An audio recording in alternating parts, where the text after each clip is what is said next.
Whoops.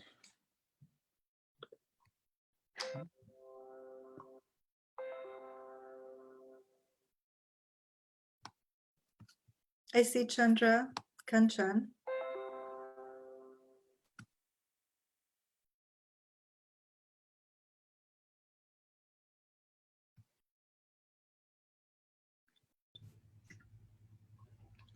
Hi.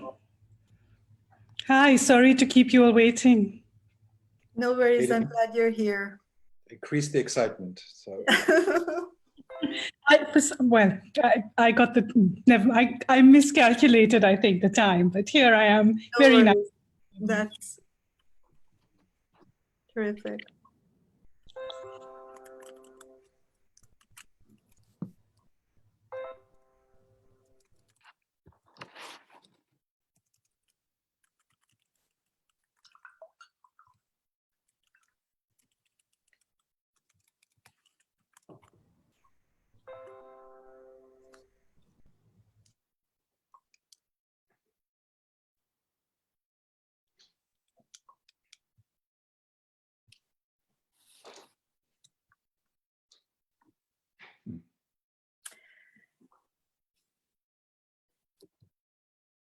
Okay. Good afternoon and good evening, everyone. Welcome to the inaugural virtual ASN event. I am Zsuzsa Csergő, president of the ASN and professor of political studies at Queen's University, Canada.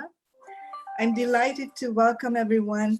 We have 500 participants on Zoom from at least 50 countries, including a great many people who were not able to attend ASN conventions in many years, and we are thrilled to have them back. We've launched Virtual ASN to connect the community of scholars, students, and members of the broader community who are interested in issues of nationalism generally around the world, and particularly in regions that have experienced and continue to experience major institutional transformations that inevitably bring to the fore conflicts over who belongs to a nation, under what terms, what national governments should do and are doing on behalf of the people they claim to lead and whose well-being they claim to work for, who is excluded or left behind, what so-called everyday forms of nationalism do to the prospects of social solidarity and everyone's ability to pursue a good life in the places where people live.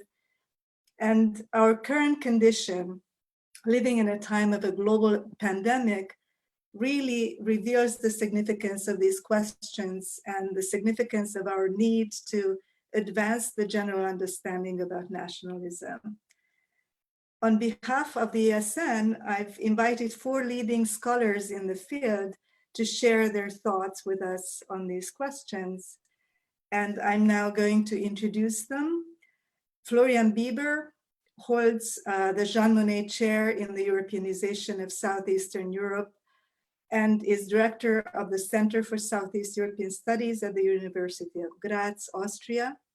He is the coordinator of the Balkans in Europe Policy Advisory Group.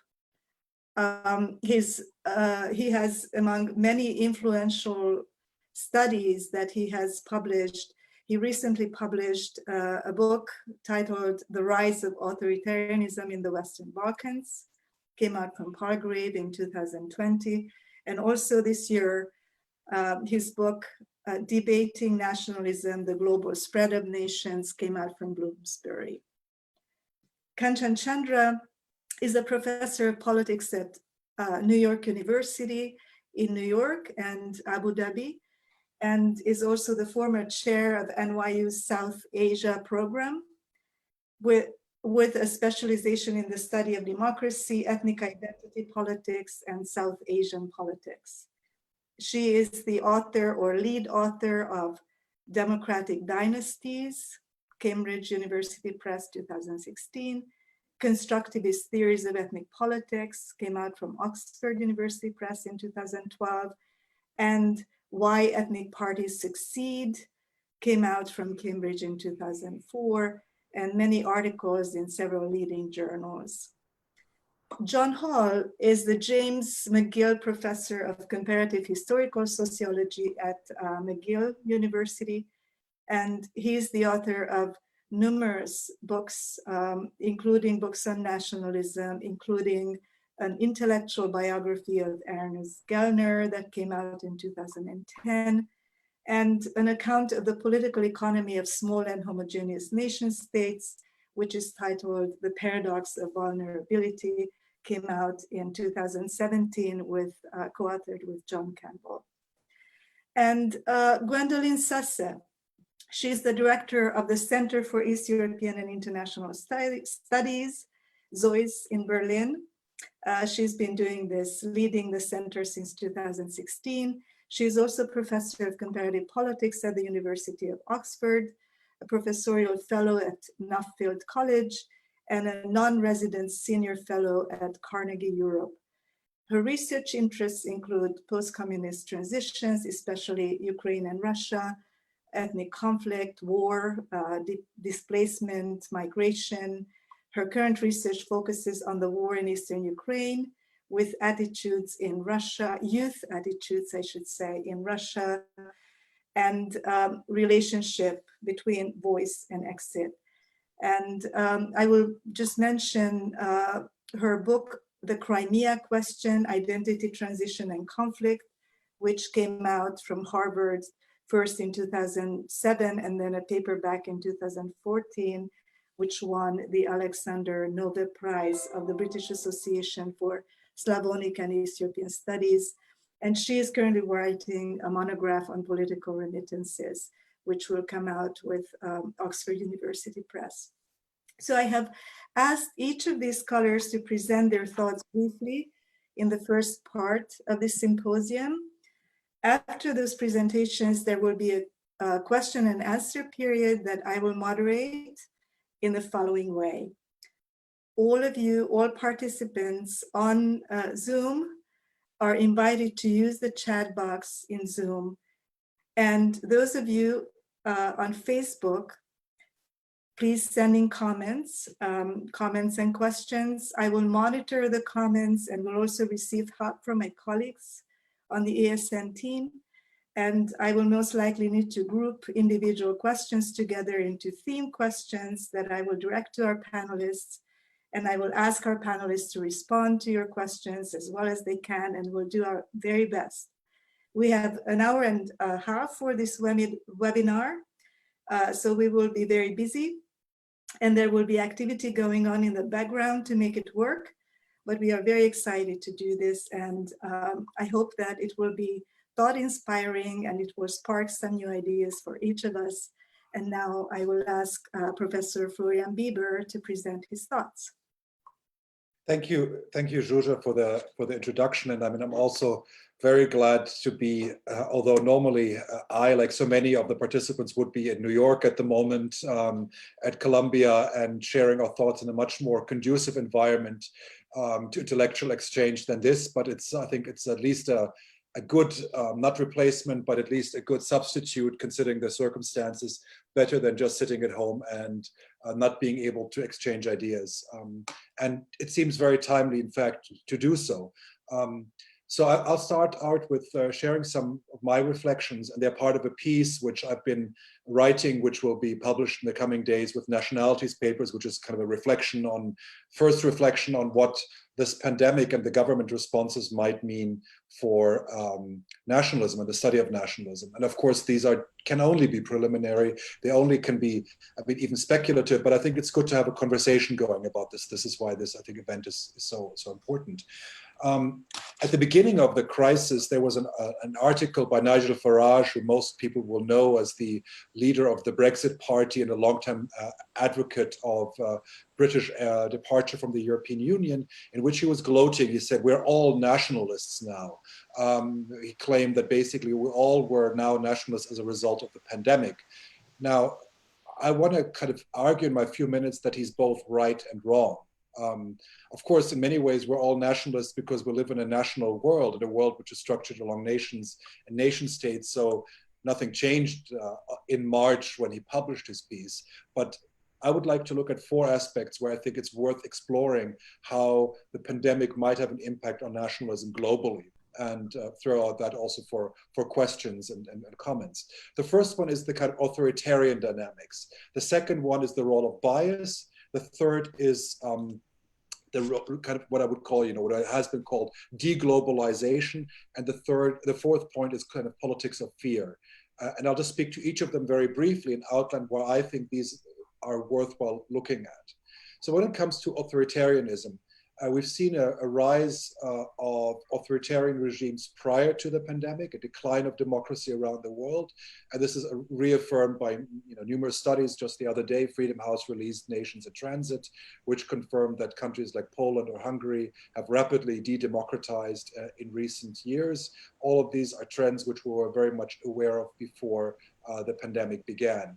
What we have noticed is that as a result of the pandemic, many countries have introduced emergency measures, including democracies, some of which are, of course, justified, but we see a number of trends in countries which laws have been passed or informal ways of strengthening the executive, which risks basically becoming a long-term protracted authoritarian slide.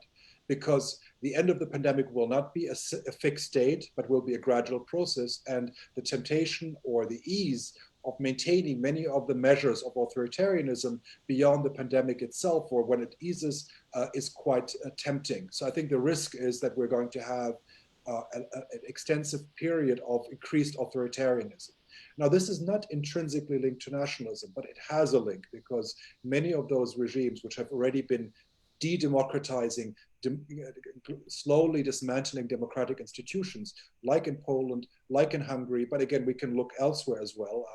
We can look to India, we can look to Brazil, we can look to the Philippines, have drawn on nationalism, and usually on exclusionary nationalism to build the legitimacy. Now, they might justify their measures now in the framework of public health, but once the public health emergency recedes, there's a great temptation to instead, kind of draw on the established patterns of building legitimacy, being anti-immigrant or anti-minority. So I think the kind of authoritarian drift is the first risk, where exclusionary nationalism is likely to become more serious problem afterwards. The second point is the issue of bias.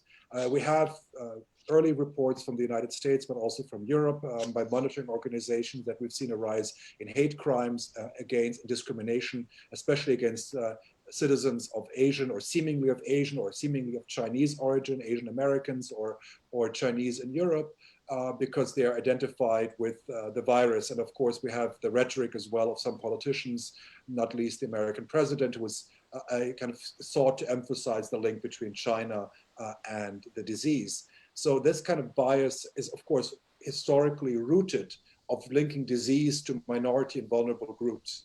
And in Europe as well, we don't see it just directed against Asians, but also against Roma community or against migrants. In Hungary, for example, Viktor Orban initially blamed migrants for bringing the disease into the country. So this kind of bias is something which I think we have to be watching carefully and be concerned as a development. The third point I want to make is that of deglobalization. And this is, I think, what Nigel Farage was focusing on. He was very happy that all of a sudden we live in our nation states with closed borders where we're not allowed to travel anymore. And of course, it's clear, we've seen it especially in the early phases where countries behaved in what some people have also called medical nationalism, not allowing for the free passage of medical goods for their own interest, or in medical piracy, even maybe at some points.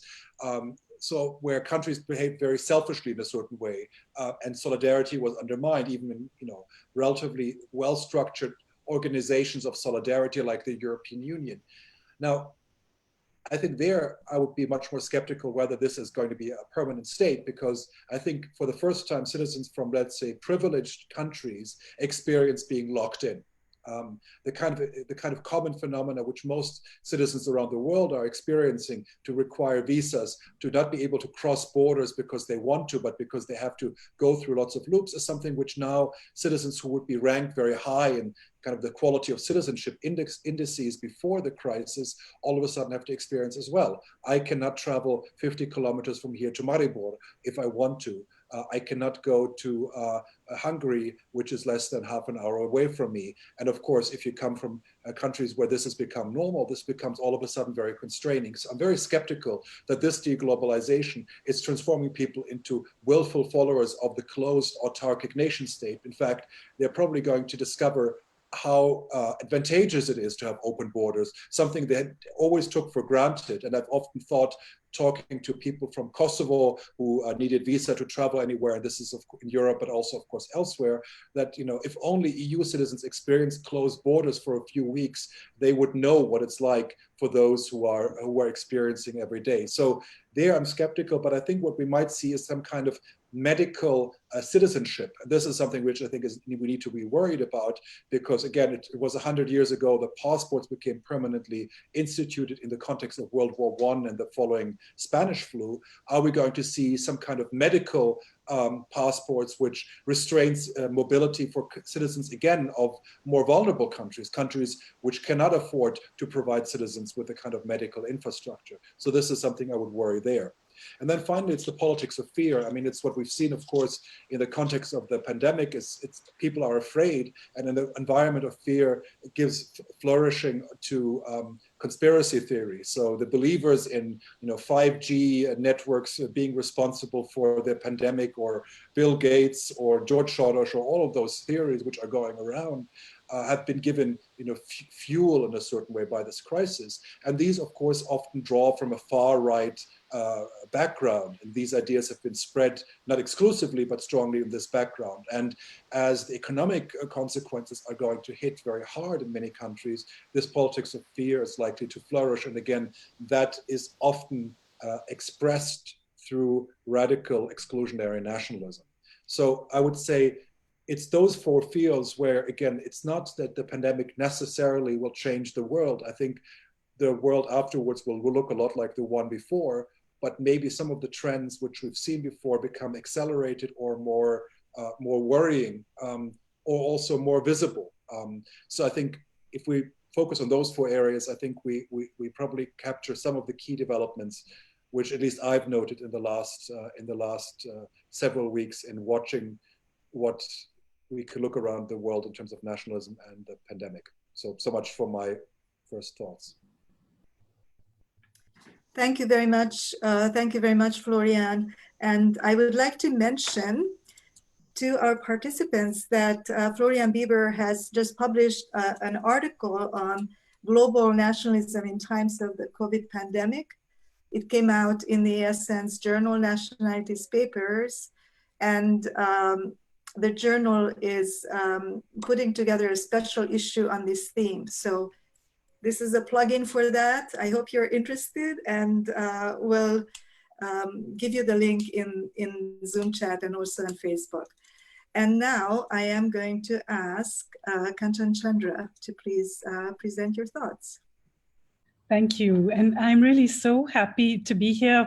And also, I mean, we moved to Zoom as opposed to an in-person conference, of course, for not very happy reasons.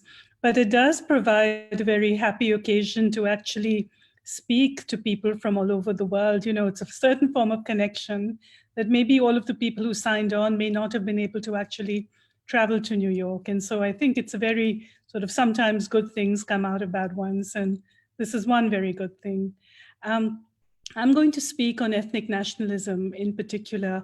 And the argument I'm going to make really is that, when we think about ethnic nationalism and when we look at the kind of nationalism that has been accompanying this particular pandemic, we focus particularly on the exclusion of ethnic outsiders. But I think the kind of nationalism that this crisis is exacerbating is also really highlighting the exclusion of ethnic insiders in a way that's really quite fundamental. So I'll sort of talk about that and say a little at the end about what I think the implications of these internal exclusions are. And I think the short point is, I think this kind of nationalism is both being exacerbated by the crisis, but is also limited in its way because the internal exclusions have become so obvious at a time of increased media attention as well. And I'll talk about the implications of that.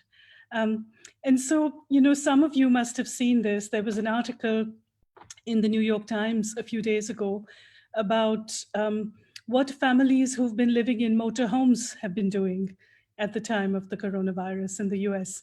And it described one particular family. Their own family didn't particularly approve of their mobile lifestyle. It didn't sound like they had close relations.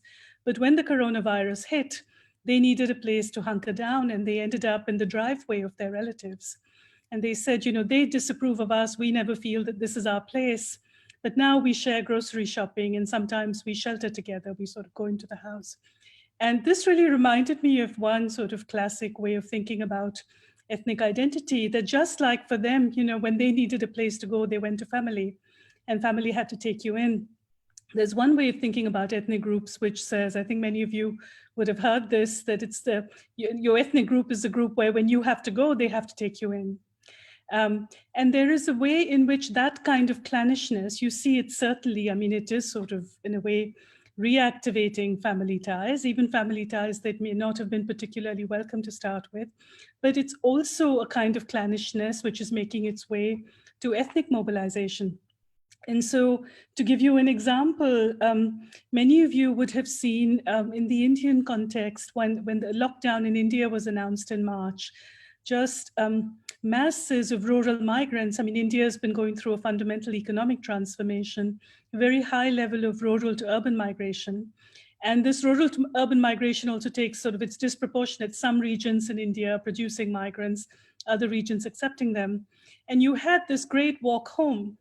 But at that point as well, there was, the way in which compassion or help or need was voiced and responded to also depended on ethnic ties. And so you had one migrant in the state of Goa who was from Eastern India. And they called up the local legislator for help. And the local legislator said, well, why are you calling me?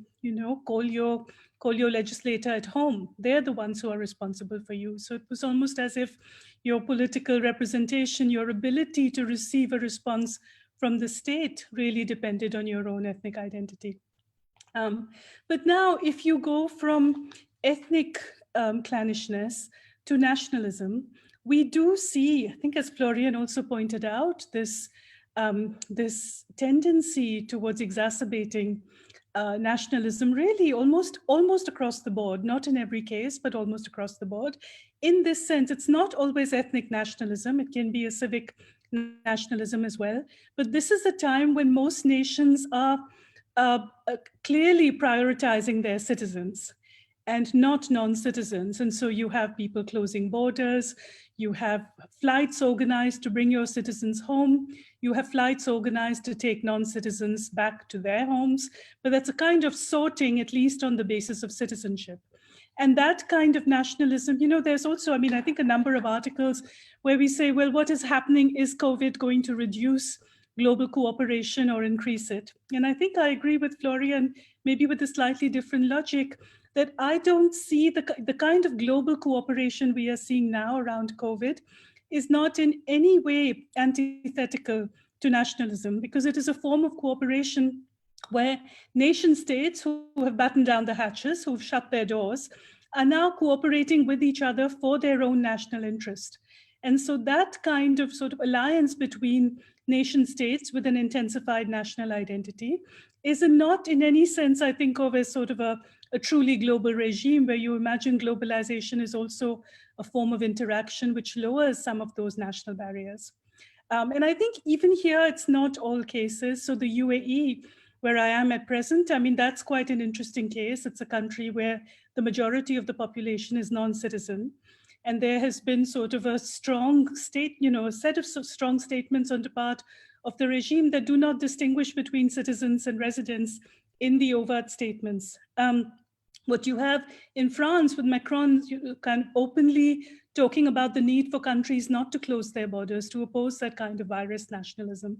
And so even when it comes to, say, a citizen-based civic notion of nationalism, we don't see this, we don't see all countries behaving in this way, but the tendency seems to be to favor citizens. But what I find interesting is when that tendency to favor citizens is accompanied also by an ethnic nationalism, by a distinction between insiders and outsiders based on ethnicity. And here again, it's certainly not all cases. I think one of the interesting exception for many reasons, of course, is Germany, where the response to the coronavirus has been justified, where Angela Merkel has spoken about responding to the coronavirus based on democratic values, not on nationalism, and certainly not on ethnic nationalism. I think you could think of France the same way, perhaps Canada the same way. And so there is a real variation. But certainly there are a number of cases where the nationalism in question has come down to a distinction of outsiders and insiders on an ethnic basis. And so, of course, the US is one example where the reference to this by the president or by those associated with the government by talking about this as a Chinese virus or making other sort of racial slurs in talking about the virus, that has contributed both to hate crimes, but also to a kind of ethnic nationalism. There are discussions about how the coronavirus is also fueling white nationalism, for instance. In the UK, Farage, again, Florian referred to him. Farage has been talking, some of you would have seen a couple of days ago, a video released where Farage sort of broke lockdown restrictions to travel, I think 100 miles to the border, and then shoot a video talking about how the coronavirus crisis had distracted attention from sort of what he really described as this secret infiltration of the UK borders by migrants. You have in Bosnia and Herzegovina, the detention of migrants, and again, sort of as far as I can see, based particularly on migrants of Asian or Middle Eastern or African origin. China itself is quite interesting, where again you see the targeting of African migrants in particular. And so in all of these cases, you see an ethnic Myanmar again, and these, when you have the nationalism in question devolve towards ethnic nationalism, it can take multiple forms. One is when you have the leader, sort of a prominent leader of the regime or of the opposition, actually stoking ethnic nationalist sentiments. A second is when it's a bottom-up movement, when it comes from sort of society at large. And a third is whether or not you have ethnically specific rhetoric, the actions of the state are disproportionately targeted towards some ethnic groups, where some groups are being helped more than others. Myanmar is a case where you have sort of the efforts to combat the crisis, particularly targeted towards ethnic majority regions and not towards ethnic minority regions.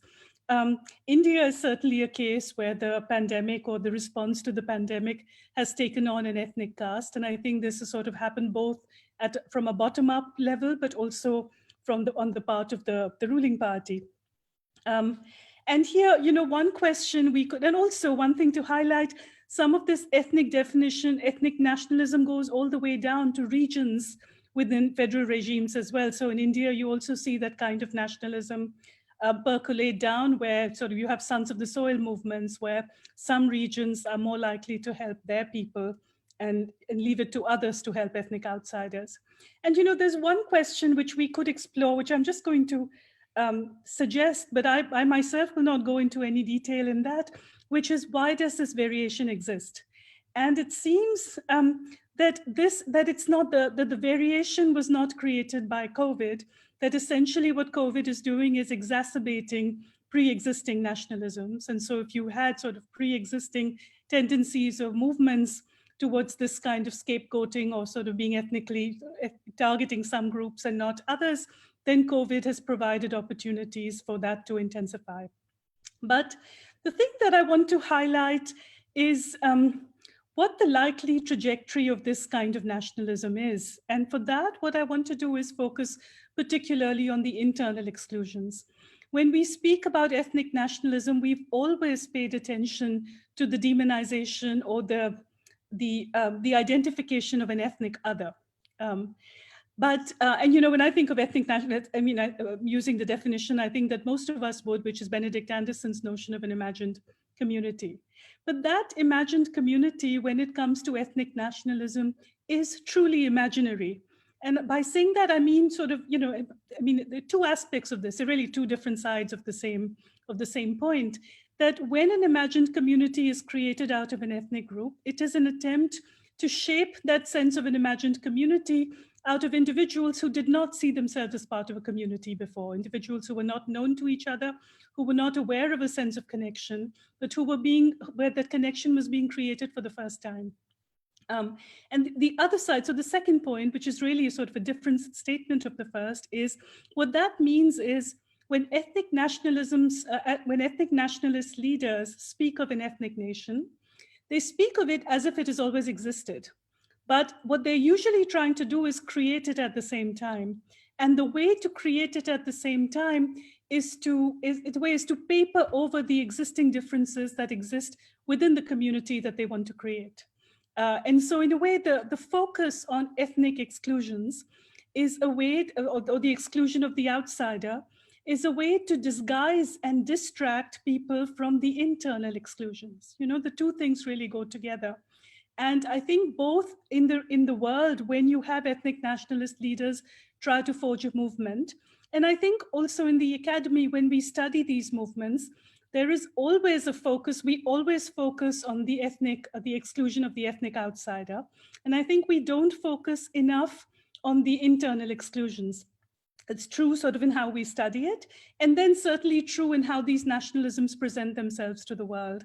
And I think this, to me, is the new aspect of COVID. I think what COVID is doing is it's highlighting in sort of a hit you between the eyes kind of way, in a way that you can't ignore the importance of these internal exclusions.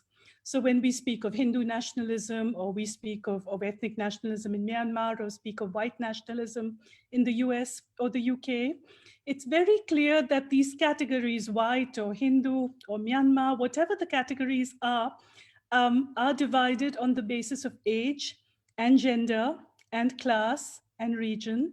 But of course, we know these things in the abstract, but now with COVID, we actually see them on our television screens, on the web, on Twitter, on social media. It becomes impossible to ignore, because there is a way in which we all are experiencing COVID in a way that is visceral, in a way that's sort of right. It's the most intimate form of experience of sort of a national crisis or an international crisis you could imagine. And so these differences, age, gender, class, are really, they hit you right between the eyes.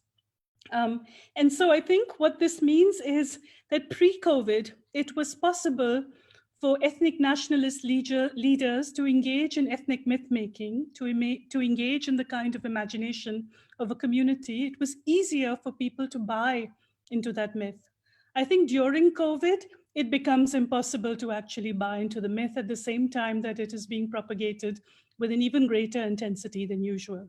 And so social distancing, for instance, the main form of response to COVID, social distancing is a luxury.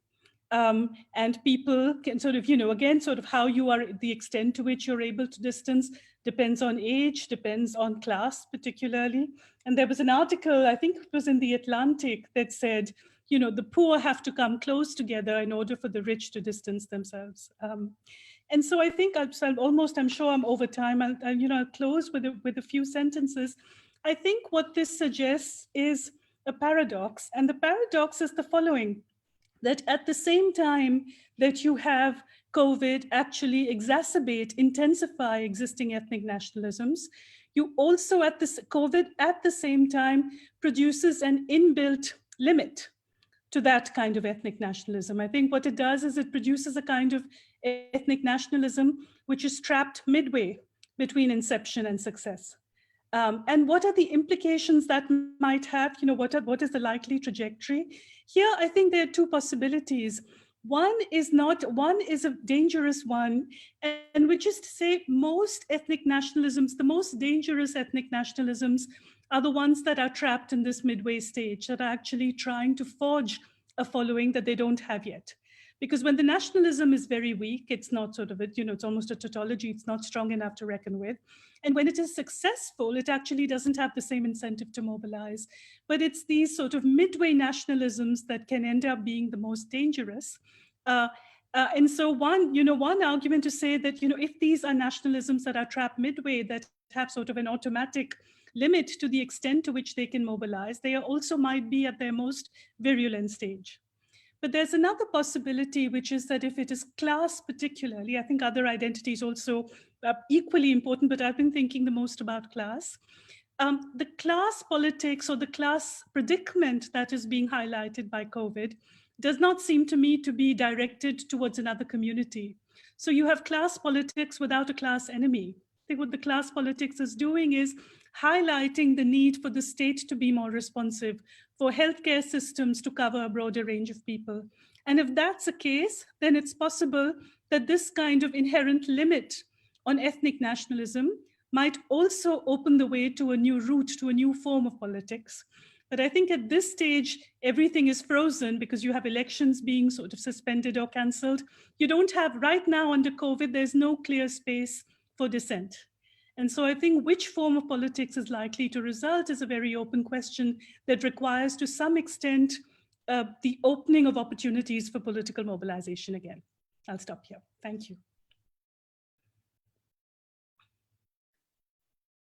Thank you very much, Kanchan. I would like to remind our participants that we are welcoming questions in Zoom chat, also Facebook comments, and we are monitoring them. And unfortunately, we will not be able to turn on the visual for participants because we have this wonderful situation of having so many people here today the downside, the only downside is that we are not able to turn it into a mutually visible experience for everyone. But we are welcoming questions and we are monitoring them. And now I'm going to ask John Hall to please present your thoughts. Well, it's a pleasure to be here. Slightly less of a pleasure, having listened to the formidable comments that have come so far, with which I largely agree. Let me begin by saying it's rather strange and interesting as social scientists to be in a situation where we're largely trying to predict the future. Kierkegaard's old comment, but you live your life forward and understand it backwards. Most of the time we understand it backwards. Of course, I'm a historian, really, and there is the old joke that prediction is hard, especially predicting the past. But it's uncertainty is the thing that I would like to concentrate on. Also because in the last years, when we've been thinking about nationalism has seemed yet again to change its character. The world of populism, however we define it, was not something we'd entirely expected. So what sort of uncertainties do we have? Well, I'm going to mention two, and then I'll say something about a couple of questions and raise an analytic question in general. But if you think of two uncertainties, one of them would be my own country of birth, Great Britain. When Boris Johnson won the election, it seemed for a moment that the discussion was going around with the possibility of him turning the Conservative Party again into a national party, having stole the Labour Party votes in the Northeast and Northwest.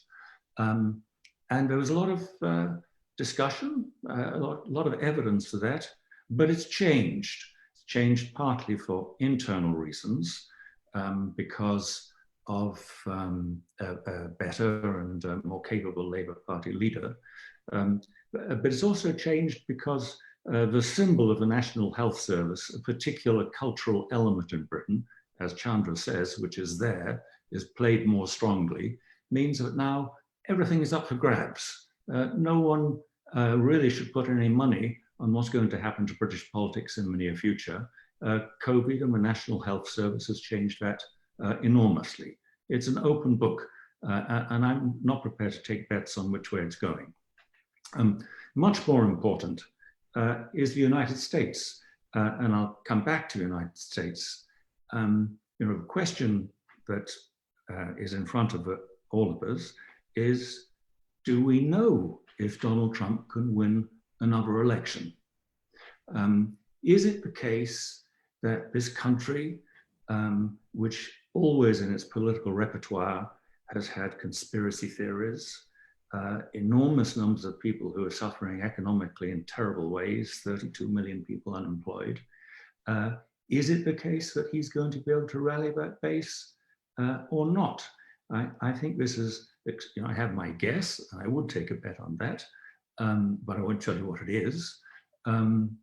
But we don't know, so there's an enormous amount of uncertainty there. The question which comes back to nationalism from these two examples is the following. In the last years, there's a lot of evidence, I particularly think of a book by Cass Sunstein, of the siloing effect that we live with now because of all sorts of information. Nowadays, it's not just the case that you read the newspaper that agrees with your views, but the silo is so strong that it reinforces you in those views. So here we have a strange world in front of us. We have that, but at the same time, at this particular moment, we get great adulation for powers of science. Can a vaccine be found? One of them, science is as universal, non-national as you could imagine, but there are those silos. So it's the way in which those things will play out. Trump's world might be able to defeat the power of the international scientific community. That's possible. But I very much agree with Kanchan that here there's great variety. You can be a small nation, the one I know best and think about most is Denmark, which is absolutely on top of science and uses it as a form of its nationalism. So this can go either way, but the variable, how universal is knowledge as compared to national demands, seems to me to be an extremely important one. And it links back to many of the things that both previous presenters have said. Some comments on countries. I don't completely agree with both the previous thinkers as far as the idea that globalization will return. I think it will. A small country like Denmark needs it, otherwise it's going to be very poor as it was in the interwar period. But there's the United States. The United States is very large. It's self-sufficient in almost every way. And I can imagine some autonomy. All the scientific meetings and everything else have missed the United States, partly because of Trump, but the United States does have the capacity to go it alone. Before 1914, huge empires, laws unto themselves, worlds unto themselves existed. I would not rule out the possibility of the United States going in that direction again. So I do think about the United States in that way. I think a very, very important variable we need to think about and worry about is what's going to happen to the European Union. European Union always finds solutions just at the last moment when people despair, and it has done with just recently in financial terms. But one thing to look out for there, I'm pretty certain, I have this from my friend Francesco Duino, who comes from Brescia, is the deep and visceral anger in northern Italy when they were not helped at the start.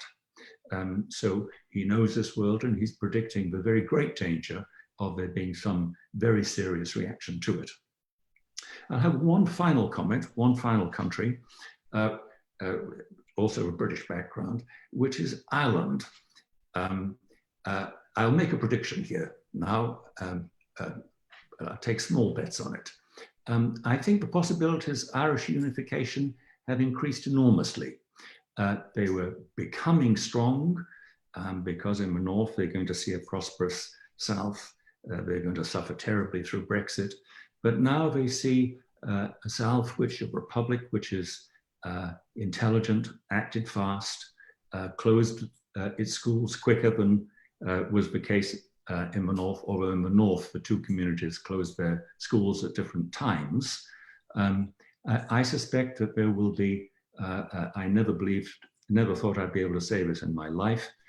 I think there's some greater chance, would have to be done with great care by sophisticated politicians in the south, and they're there. I believe the possibility of Irish unification has gone up. So one thing about nationalism, does it change borders? Here's a border which might change. Thank you.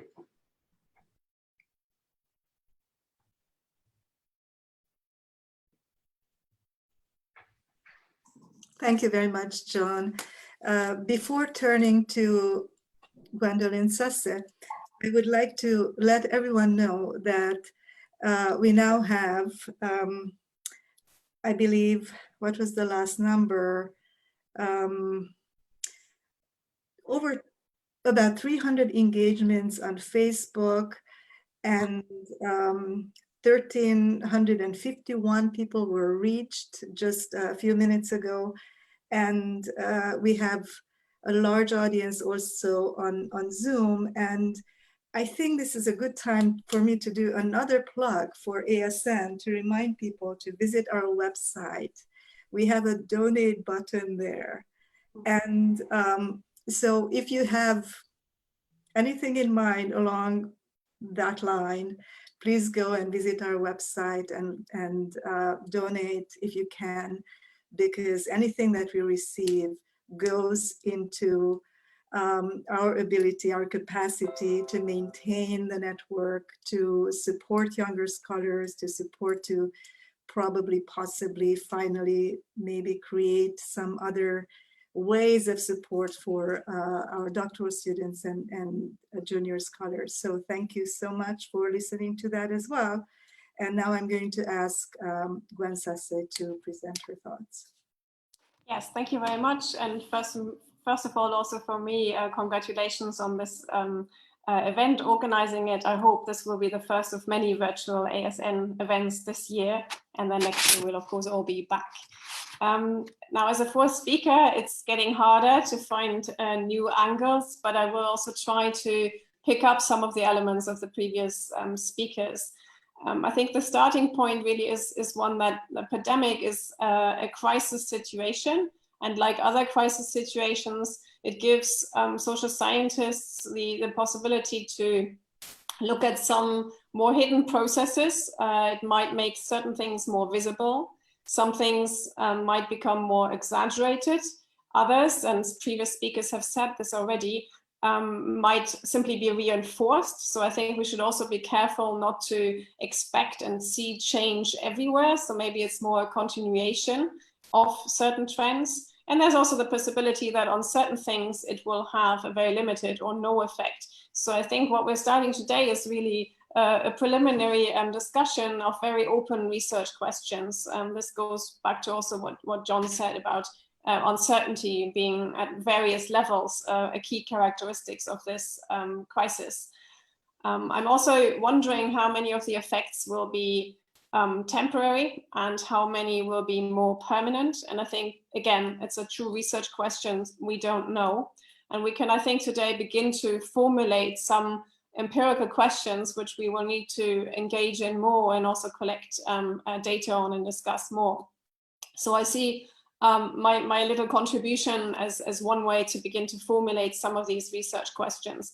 And I want to say a little bit about also, if you like previous speakers, about a number of paradoxes. But one is the relationship between the global and the national at the moment. Then I want to focus a little bit on the role of the state. I really see the state as a key element, institutional setup to look at the moment. That is tied to, of course, definitions of the nation, but I want to front load the state. And by doing so, focus on a few questions related to identity, but also come back to the question we already mentioned: what does all of this mean for democracies and authoritarian systems? And I cannot help but give you a few very preliminary results from a survey, a recent survey I've been involved in Ukraine, that maybe provides a few first empirical pointers.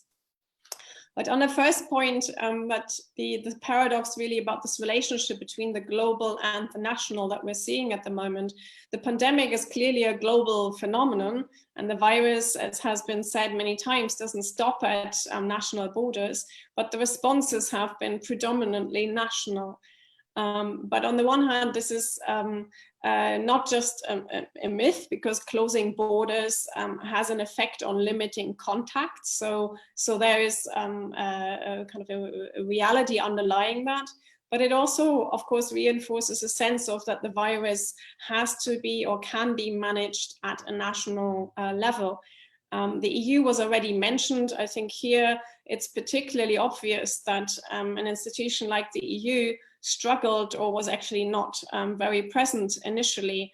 And it's clear to see that when the founding principles of the EU, like the freedom of movement of people, the freedom of movement of goods, is not upheld, then it would be almost strange to expect that at a level of the institutions, they could formulate a response to the current crisis. I want to maybe give a few almost anecdotal examples of how the national is coming to the fore, is being expressed by or during this crisis. Germany and Merkel have already been mentioned. I'm currently based in Berlin, and what I couldn't have noticed is that Merkel's first big speech when the lockdown started didn't mention the EU at all. One of the previous speakers mentioned that, yes, Merkel in Germany has focused on calling upon citizens to uphold the lockdown, and it was very much an emphasis on citizenship. But nevertheless, if Germany doesn't mention the EU, that's quite a good temperature gauge of how far it's gone in terms of emphasizing the national over the European or the EU level. Another example I found interesting comes from the UK. Where I used to be based for a long time. And one is the Queen's speech. The Queen doesn't normally speak and give these kinds of speeches very often. And she emphasized, or she ended with a reference that came from a song, 1939 pop song, "We Will Meet Again." So this is about really framing this crisis and making a very explicit reference to the Second World War. It was also reported on the news, at least across Europe, as far as I could tell, that the British war veteran Tom Moore raised, I think it was £32 million by walking up and down in front of his care home. And he was trying to raise money for the NHS. And an interesting part of the narrative too is you could say, well, if an almost 100, or now he turned 100 in the meantime, old war veteran thinks he has to raise money for the National Health Service, which, as we've heard already, is an important part of British identity, then there's something clearly wrong with the National Health Service. But the emphasis in this narrative is entirely on his own background, the fact he's a war veteran, and also he was made a colonel on his 100th birthday, and Spitfires flew over his care home. So this is a very different, you could have framed this differently, but this really shows something as well about nationalism, everyday nationalism, in particular in this case tied to an English identity.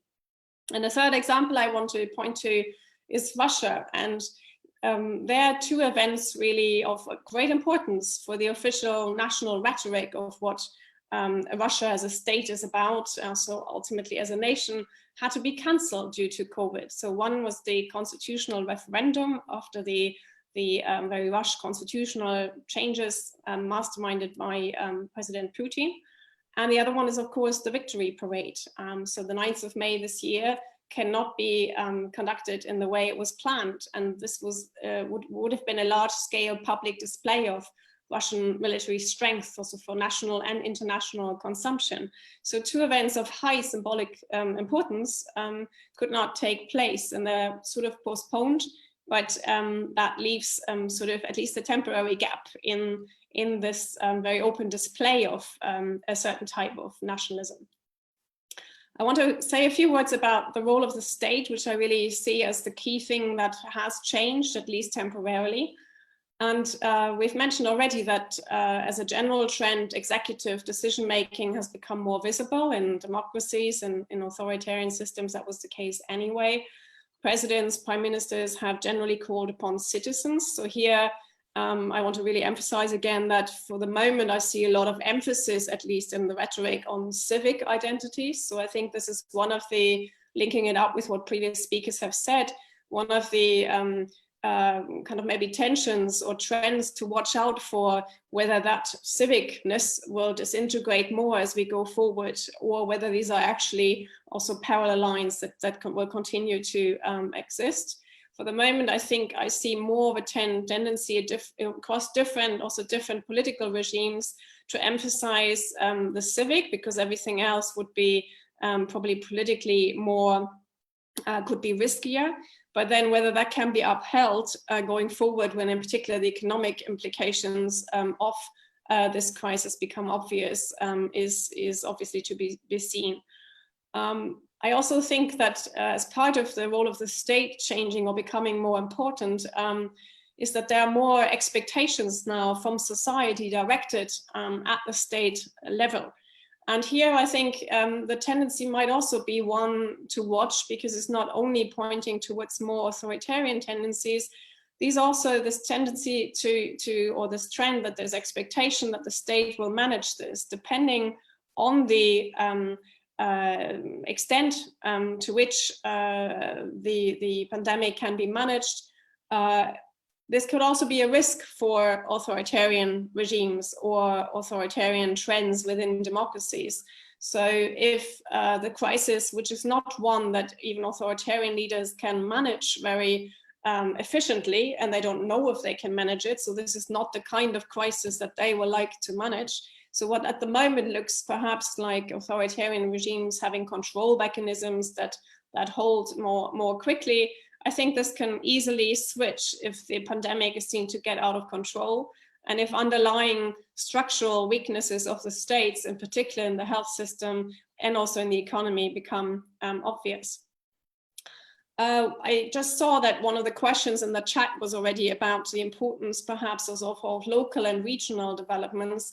And I think we see that in a number of countries. And if we stick with Russia for a moment, I think we see also an interesting, not so new trend that President Putin is trying to hold the regional governors responsible for what is happening, and therefore also trying to push kind of the pressure a bit away from Moscow and from himself. But at the same time, increasing local and regional variation and also managing the pandemic could also change or reshape the relationship between the center and regions. So this is again one of these potential, I think, risks for an authoritarian state. I'm not talking about democratization overnight, but in terms of a definition of how the relationship between the center and the region, and therefore the state, is defined, could happen. We see in a number of countries, Ukraine is one of them, that trust in local institutions is high and increasing. That was already there before the pandemic, but it seems to be increasing right now. So another example of this reinforcement through the pandemic. And again, that can have implications for the definition of the state.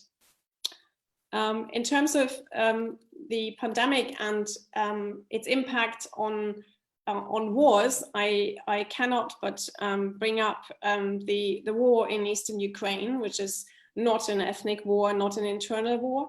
But I think it's important to, in a wider discussion about nationalism, and there will be many examples around the world like this, where wars often, of course, do not stand still when something major like this pandemic happens.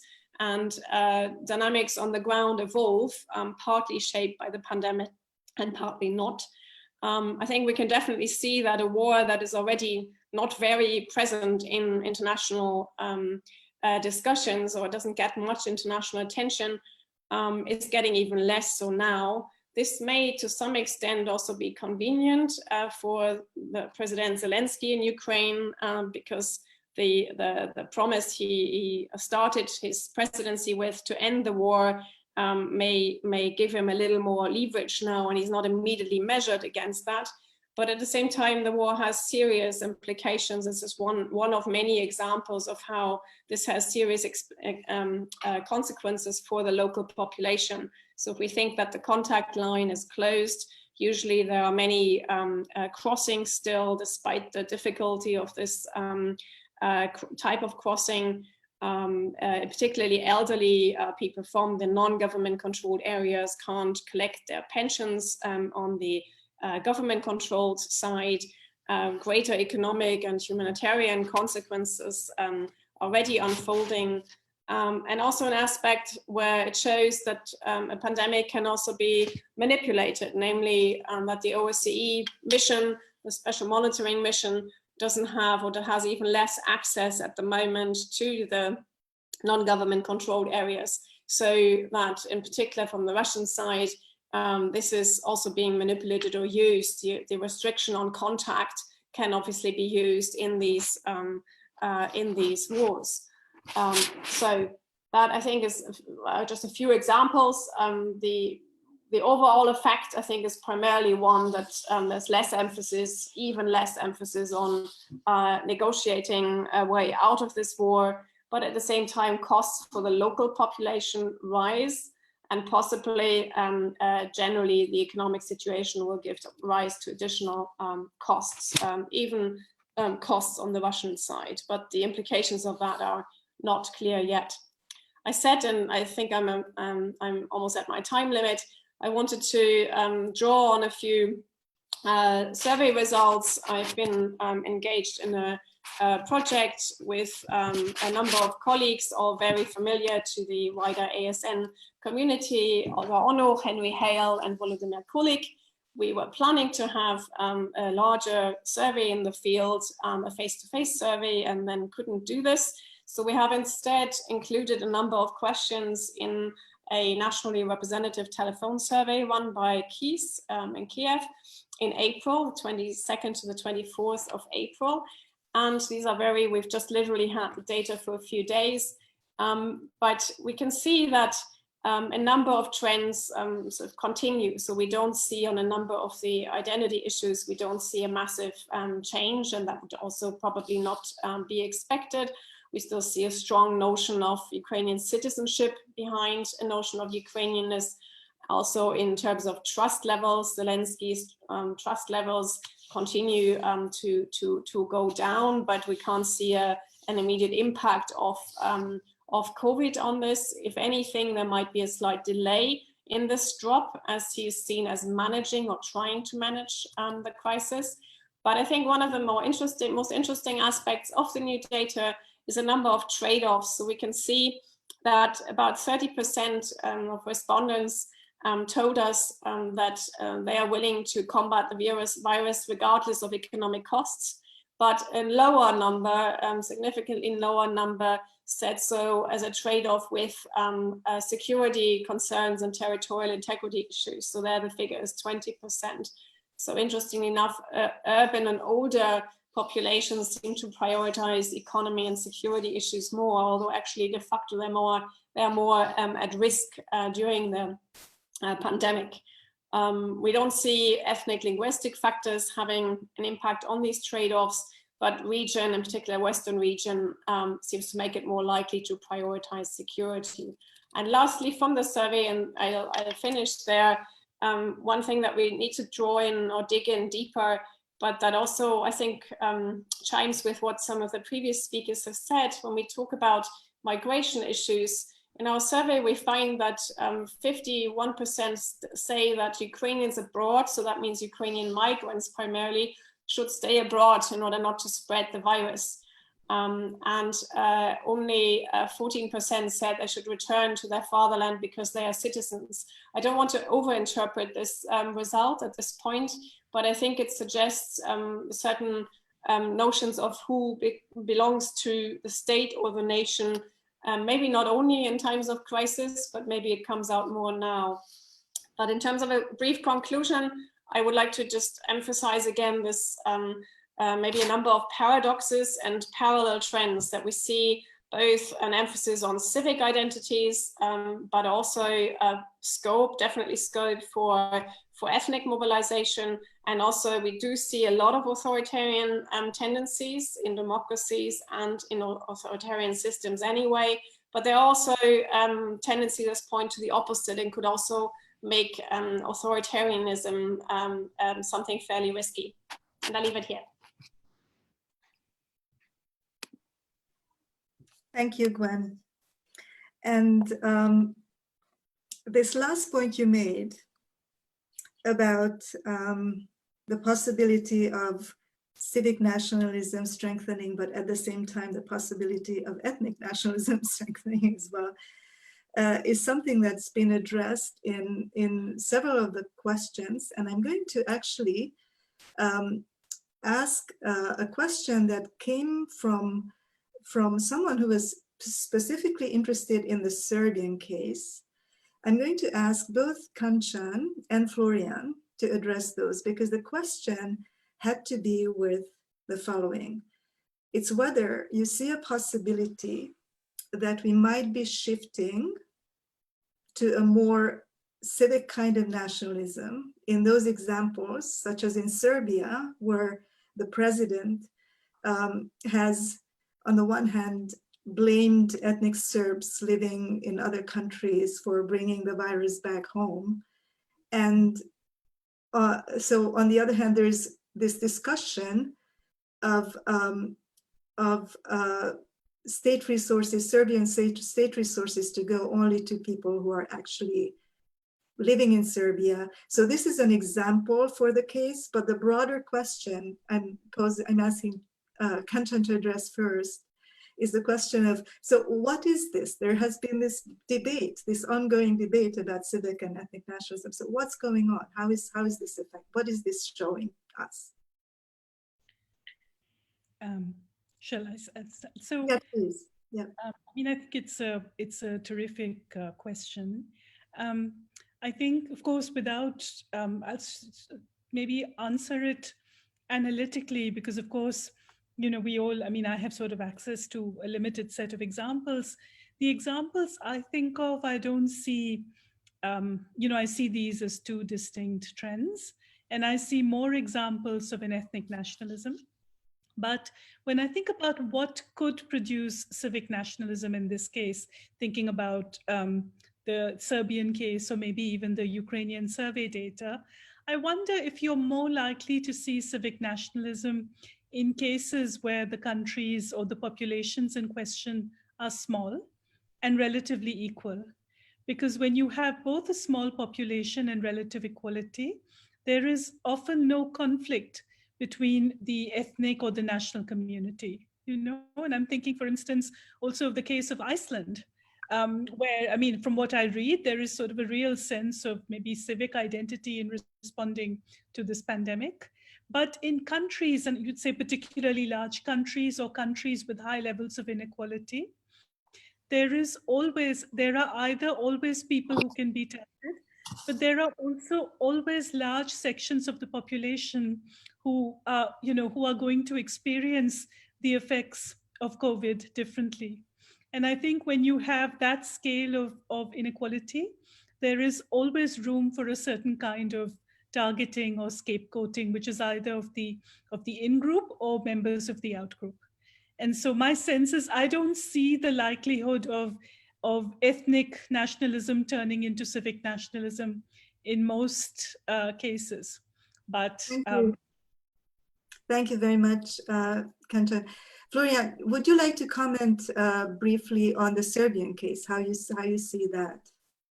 Yes, thanks. I mean, I would be very brief in just noting when Tamara Pavasovic-Trost asked the question regarding Serbia. I mean, I think what we're seeing is scapegoating. I mean, Serb migrants returning were blamed for bringing the disease into the country. I don't see it as a sign of civic nationalism, but rather of othering but a particular community is other. In that case, it's not on an ethnic ground. I think it's partly also because of the regime sees those others as being not loyal voters. So potentially it's also got something to do with the authoritarian trend. But I think we see this, I mean, again, I think there, every permutation is local. I mean, in Austria, very strongly, the chancellor addresses the public always as dear Austrians, makes it very clear he's not talking to non-Austrian citizens in the country. And I think we see this kind of different playing with these ideas. But I think one thing is key is that there's some scapegoating necessary if a country is affected. And so it might be the minority, it might be migrants, it might be the migrants of the own nation who are abroad, it might be the European Union as well. I think countries which have been hard hit have often blamed the EU. I mean, I'm not trying to say, because this question has appeared a lot in the chat about didn't the EU fail Italy or Spain, and John mentioned this as well. There was certainly a failure, but it's also a way to externalize responsibility or to blame to other again. I think what we have to look at is, what are the mechanisms of othering and finding somebody to blame for the disease, because it's very hard to just say, this is just something which happened, and there are some points political elites might be responsible, but of course they're much more happy if they can find somebody else who's a culprit. And nationalism is one resource, but of course there are many other ways to externalize responsibility. Thank you, Florian. As a follow-up, do you have any thoughts on the question of how this rise of nationalism will influence the EU accession path of Serbia and some other former Yugoslav countries? I think if we accept the fact that, and again, predicting is hard, but if we accept the fact that nationalism might be reinforced and also some skepticism towards the European Union, which existed before that, of course, this will make these kind of processes more difficult. And I think we do see that, although it's ironic that people blame the EU for not doing something which it didn't have the competence to do, so there's certainly you're blaming it for the powers which have been denied by the nation states to the EU, it's still likely to be blamed at the moment for its weakness, which of course has repercussions also for countries, let's say in the vicinity, who aim to join the European Union. Thank you.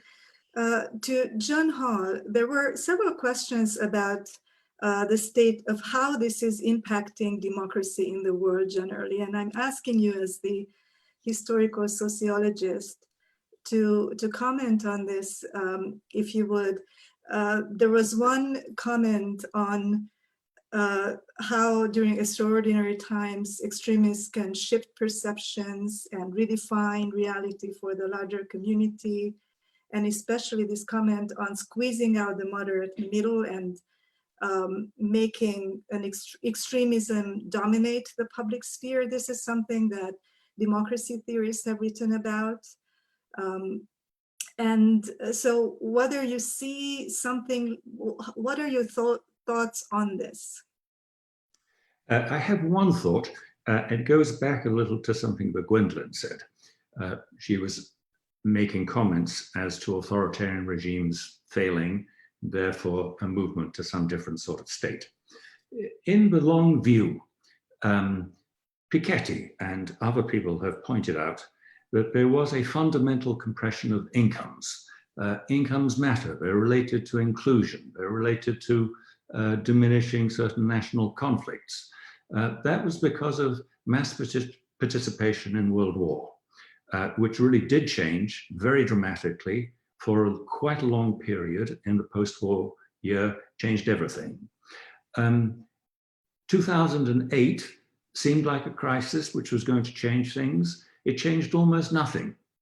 I think one of the questions of the age now is, will pandemic be something which is like 1945, or will it be like 2008? And I fear that because it doesn't have that mass participation quality to it, it will not produce a new world and will return to a situation of great inequality, perhaps increasing inequality, with tensions breaking out all over the place. So in this matter, we don't know.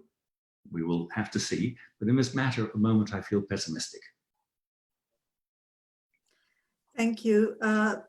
There was a request also to you, Professor John Hall, to say something about, if you'd like, about a comparison to today's post-COVID-19 political discourse and what was happening after the 1918 pandemic.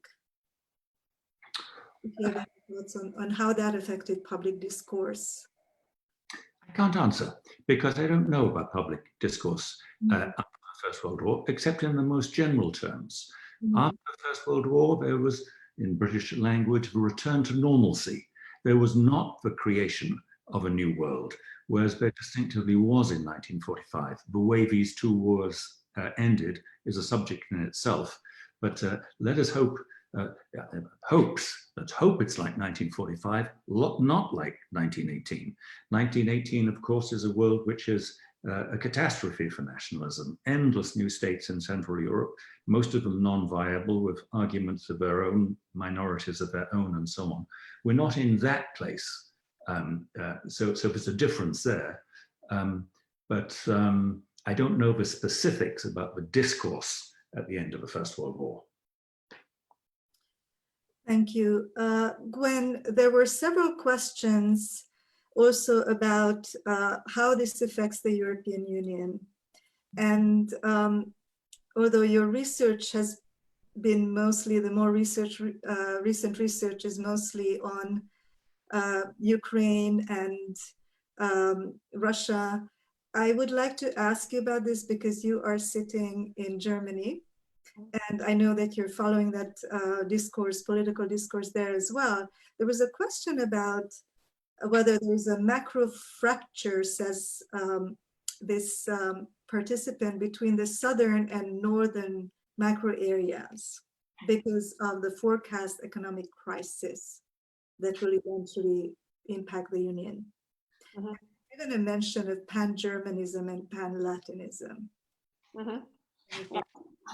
I probably wouldn't use those terms, but I think it's clear that the EU is and will continue to struggle, or struggle even more, to hold itself together and to present a vaguely coherent position as an institution, and then on a number of issues which we see more of a move towards traditional geopolitics and maybe geoeconomics, and I think already the EU is generally struggling to position itself there, and the current internal weaknesses of the EU as an institution. I mean, it was never meant to maybe deal with a pandemic, but the difficulty to do that is reinforcing some of the pressures the EU was already facing in positioning and continuing to position itself in today's global world. I think it's really sort of a crunch time for the EU. There are quite a few, I'm not among them, but maybe I just don't want to be among them, who say that this could be the end of the EU, or maybe it's the end of the EU, at least as we know it. And if we think a bit about the region ASN is particularly always interested in, I think the EU will not, as a priority, kind of focus, for example, on further enlargement on the Eastern Partnership. There's a summit coming up this year. I do not get the sense, also not in Berlin, that that is a priority. So it has implications at different levels for relations with a region that it was very much involved in. But also as an institution generally, I think it really struggles and will continue to struggle. So it will have to really go back to somehow trying to recover its strength by saying, well, maybe the ideas it's based on could also provide the way out of some of this, the crisis and things that evolve from it. But it is far from clear whether that can succeed. And thank you. Following up on this point Gwen has made about the significance of institutions in the EU context, the strength of institutions, there was a question about, more generally, about the role of institutions in driving this turn to nationalist responses. The point is that there's an institutional explanation due to the fact that COVID-19 and a pandemic like this is a health emergency to which health systems have to respond, and those are typically national systems. So the response has to be institutionally national in this sense. And so I'm asking Kanchan to comment on this. You know, I was thinking also about what was happening to the international order before COVID. And it already seemed, I mean, before COVID, so COVID could mean the end of the EU, but also before COVID, there was Brexit. And there was already a kind of nationalism in the US that was threatening multilateral organizations like the UN, for instance. And I think already what you saw is a kind of majoritarian nationalism pre-COVID that was beginning to change the terms of cooperation in the national order. You know, so for instance, that kind of nationalism didn't mean countries were looking inward. It was that they were cooperating between nation states where national identity was already very strongly mobilized. So for instance, Modi proposed a multilateral regime focused on containing terrorism, you know, and that was a kind of global cooperation which was very much tailored to serving national interests. And so to this question of, well, it's a health emergency, it has to be tackled through institutions which are national level.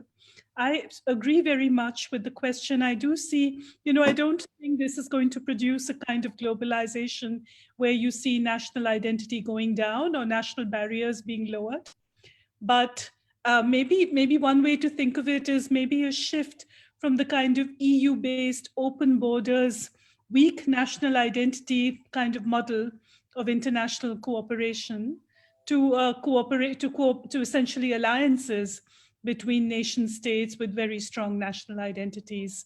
And I think the healthcare system in many countries is already fused with the notion of national identity. Perhaps Britain is the most sort of, you know, striking example, where the British election in November and December was very much, the NHS became sort of the center also of debates over immigration and citizenship. You know, so I do see this kind of nationalism and this kind of public health emergency strengthening national organizations and therefore changing the basis of global institutional cooperation. But I think that's a trend that had begun pre-COVID as well. Thank you, Kanchan. I'd like to remind everyone that unfortunately we will have to end this at 2:30 EST. And so we have time for a few more questions, but we have to be very economical about our time with our time. I'm going to ask Florian to address a question that's more of a normative question about what stronger democratic countries that were also hit very hardly by this pandemic can do to help other countries where we see a trend of authoritarianism rising.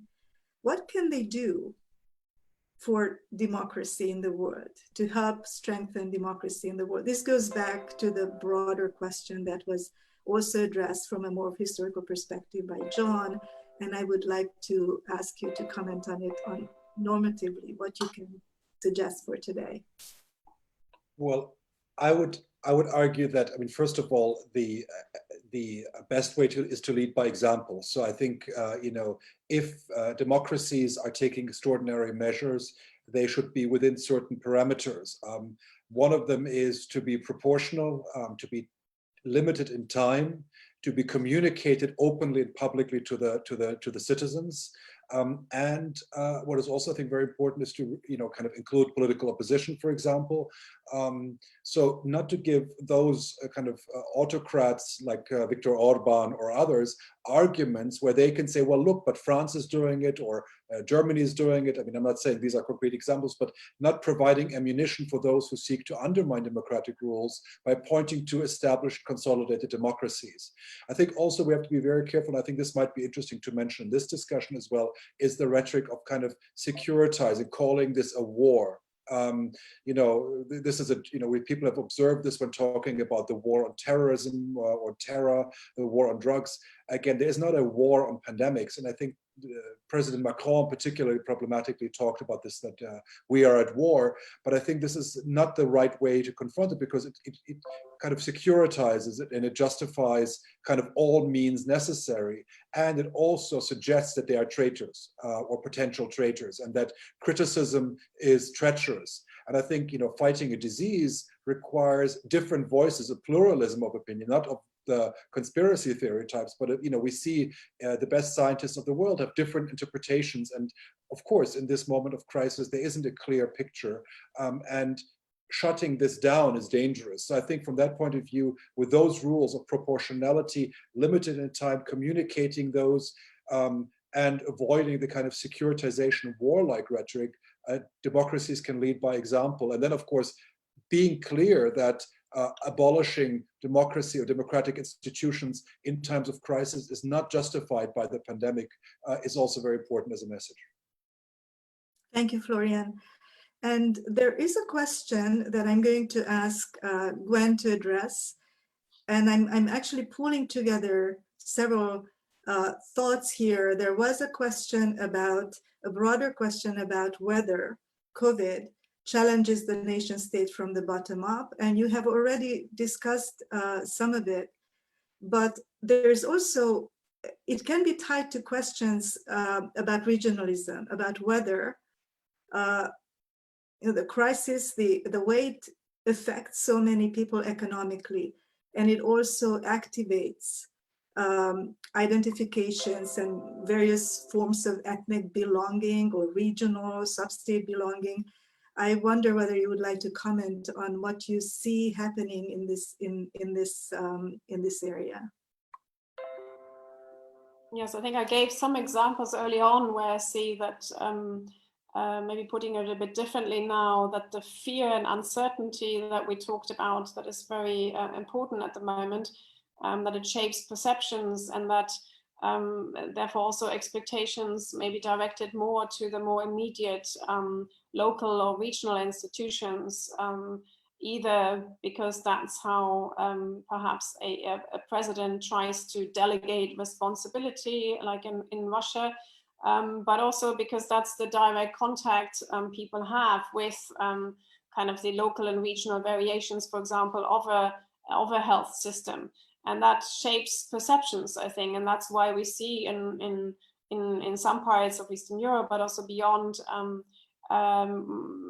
trust is now nested in a different levels, as it maybe always is, but the discrepancies also within a country can be enhanced by this, and a lot will depend on the extent of this crisis, and if at some point also globally it can be somehow reined in, or it becomes less pressing again. So I think that a lot depends on that. But these local and regional discrepancies in particular, also as we just heard in large countries, sort of size matters as well, where this variation is important, will matter.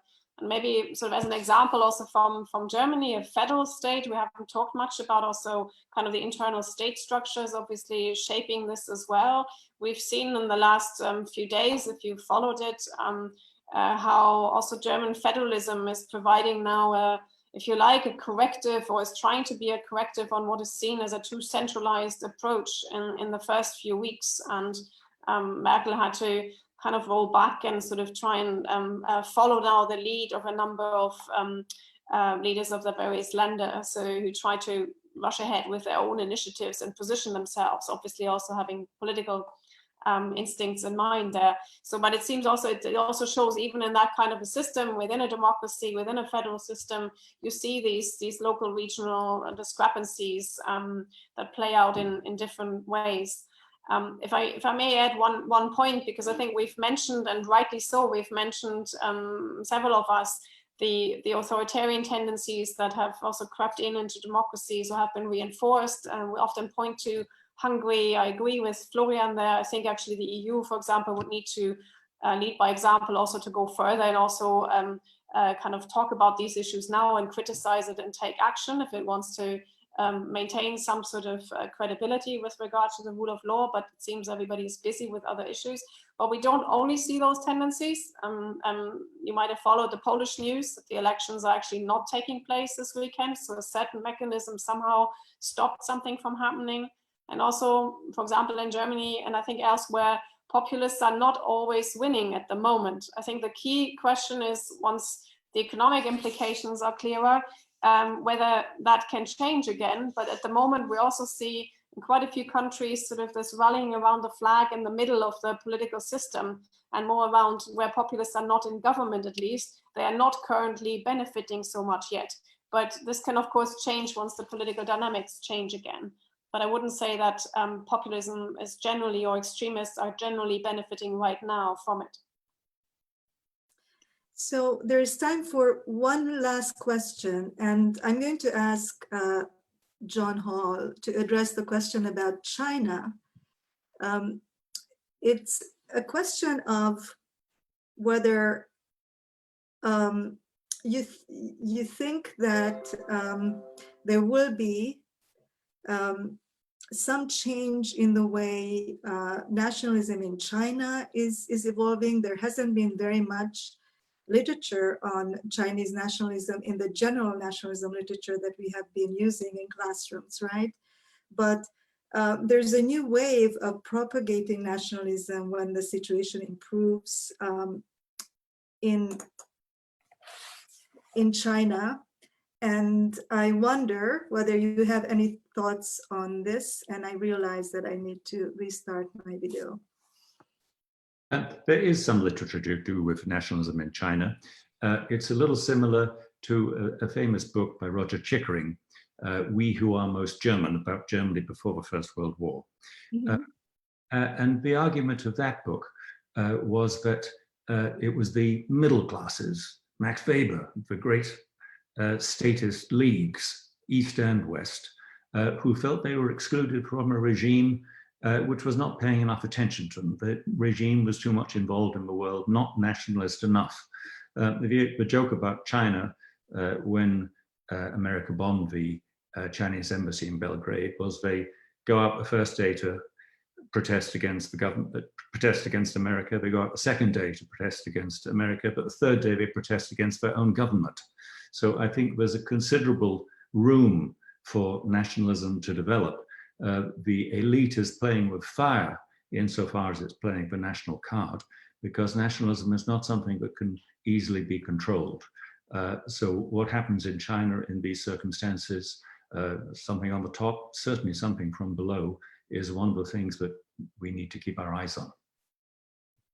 Thank you very much. And we have reached 2:30 p.m. And I would like to thank our panelists and all participants very much for being part of this first inaugural virtual ASN. And it's been a delight to see how it brings us together as a community of people interested in what's happening with nationalism in the world. I would also like to direct everyone to our website again and remind you that your membership is very, very important to us, to sustain the community, to sustain the association. And I'm hoping that you will also continue to monitor the website for future virtual ASN events. We are very pleased to be connecting with the community, and we look forward to doing that in the month ahead. Thank you. Thank you. Thanks. Thank you very much, everyone.